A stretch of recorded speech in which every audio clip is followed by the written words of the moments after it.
now? Yeah. Go ahead.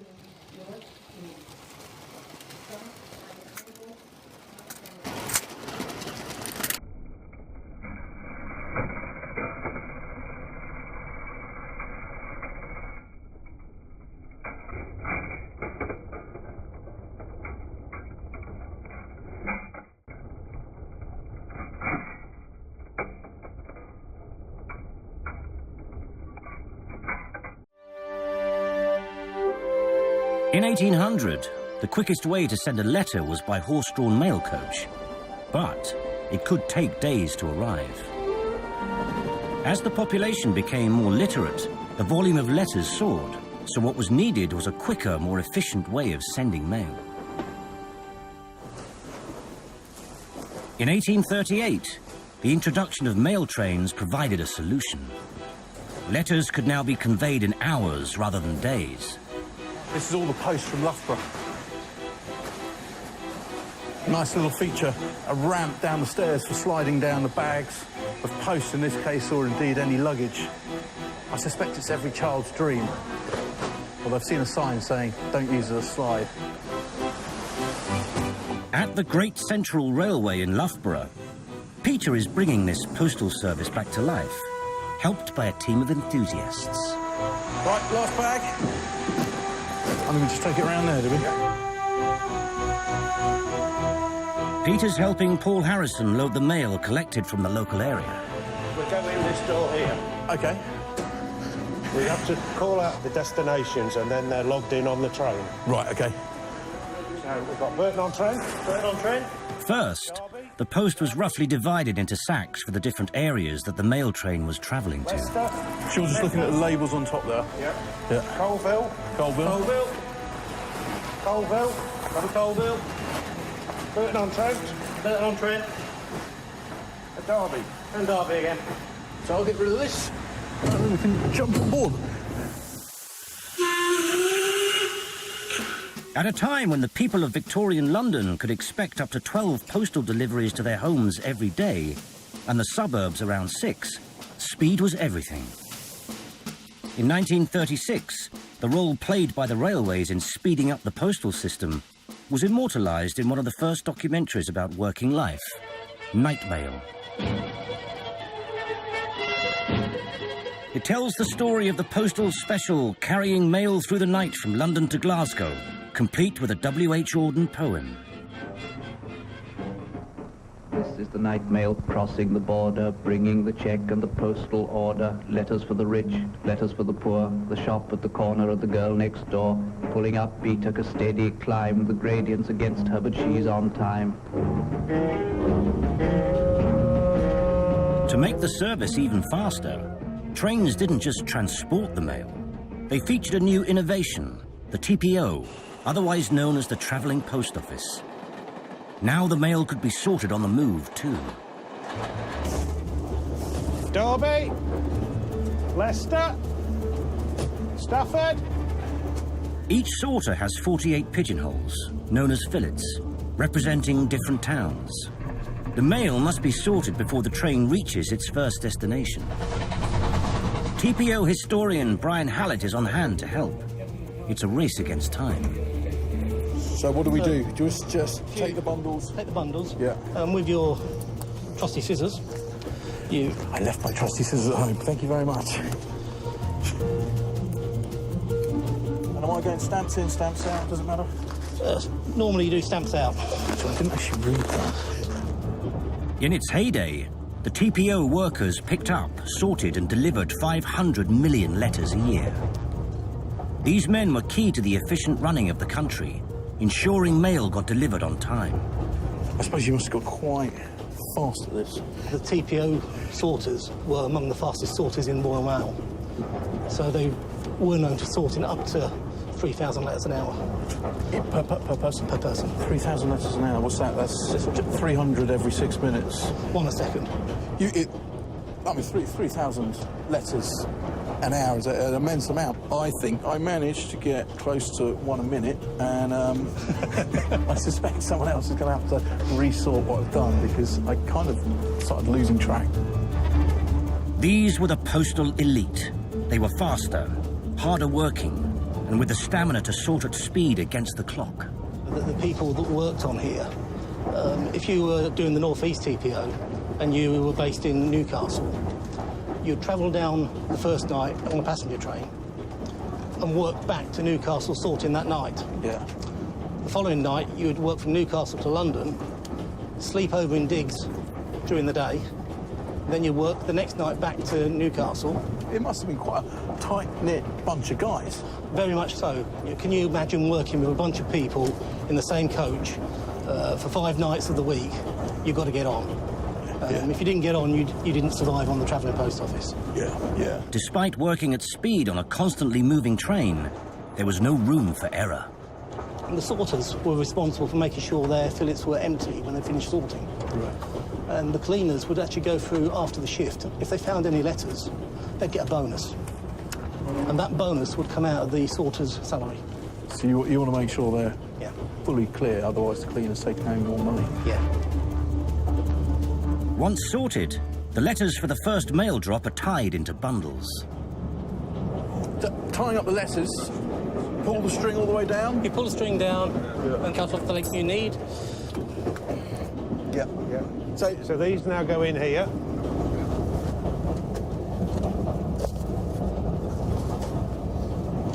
So now we need to tie that up, ready to go into the pouch to drop off. So if you want to tie that on there, OK. 2 or 3 times around with the string. And these labels, this is the same as the bags we were loading on at the start, so that just tells you where it's going. That's right. So that's got its label on, so that's ready to go down into the pouch, ready to be dropped off. That's down going there. off quite soon, isn't it? Yeah. OK. Right, that's enough. Take it away, Sandy boy. Righto, Hanson.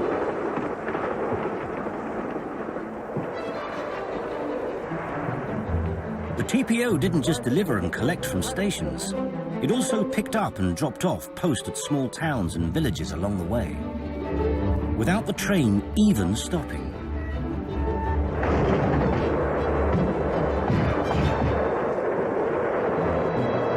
The first use of this system was on the London-Birmingham Railway in 1838. Within 70 years, there were 245 in operation.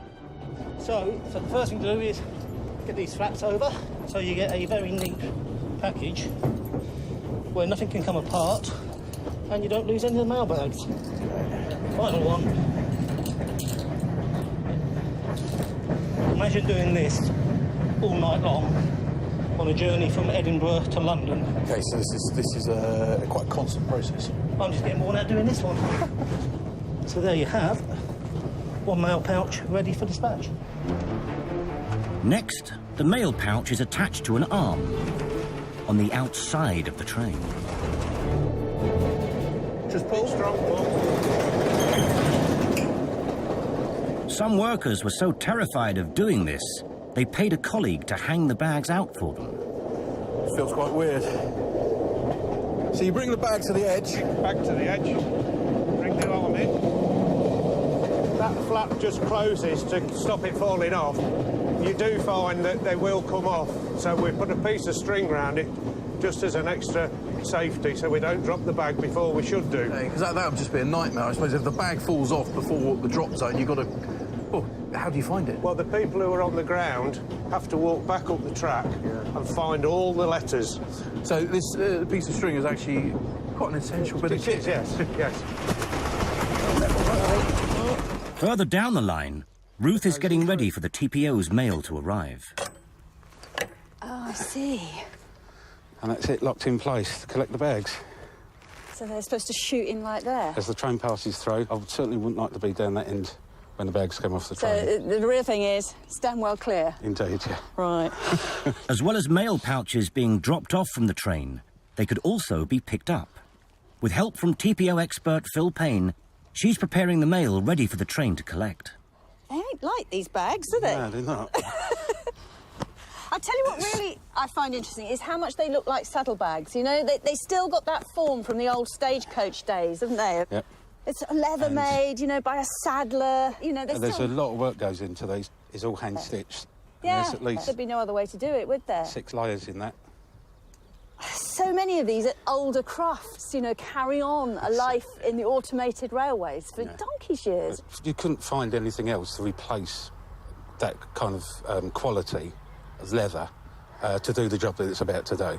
I mean, like, a train hitting that, it's going to need to take some punishment, so they stuck with leather. On the TPO, there's 3 minutes to go before the mail pickup. You've got the net, you push the top lever down, and then push the whole thing down in one smooth operation until it clicks in place at the bottom. You only do that once we've called board. Then, after you've done the exchange, the mail bags will come in, and we'll call net, and that's when you release it to bring the net back in. OK. And I can't practice this now, can I? You know, there's no way you can practice it now. You've only got one chance, right? And that's as we are ready to do it, because we can only put the net out in the safe locations. So how many letters would be in one parcel like this? I should imagine anything up to about 1,000. Gosh. In weight, the bags will come about £60, £50 of post. So when the train hits it at full speed, they're doing around about 70, 80 mile an hour. OK. If it ever went wrong, you'd be picking up letters down the track for weeks. So, but that's that one done. Look at those up there. Yep. Quite a weight, so as you can see. Yep, get it. Up we go. The leather pouches are attached to a stand by a spring clip. It's not really a one-man job, is it? Definitely not, no. After word is received that the TPO is approaching from the nearby signalman, the bags are swung out, ready for collection. Yeah? Right, ready?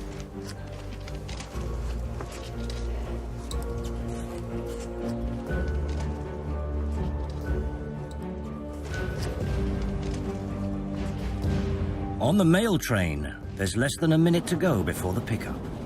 Peter is preparing to drop the net. And are we in quite a dangerous area here? We're in a very dangerous area, because this is the location where the pouches will come flying in once they hit the net.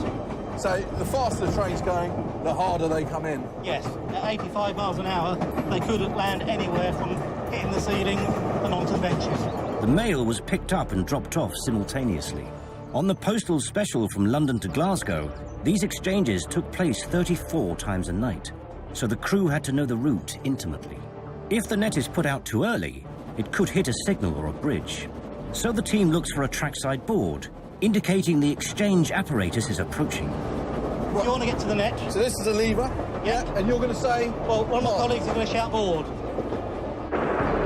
Right now? No. You want 2 bridges and 45 beats. 1,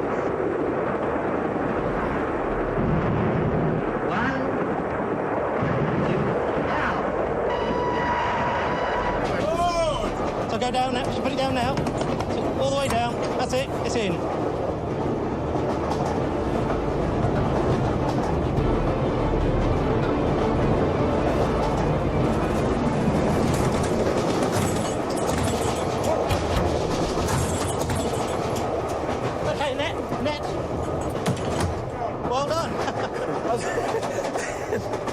OK.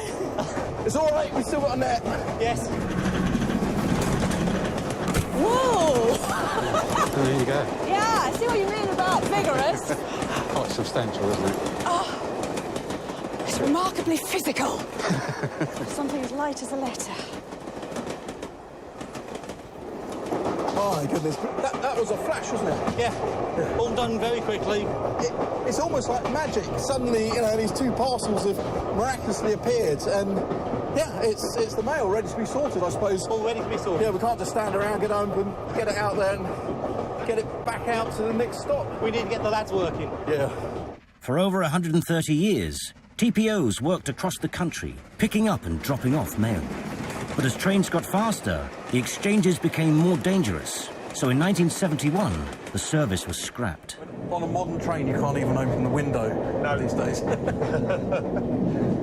It gets quite exciting. Do many people fall out? They didn't have many accidents with the TPO crew. It was more the driver and the fireman looking out when they shouldn't have done. Well, to watch the getting hit by the bags standing up on the standard. And there's quite a few stories about the firemen losing their head, literally. So it's quite a dangerous occupation. Once the mail was collected, the process of sorting started all over again. It was a never-ending cycle. Even tea breaks were taken on the go.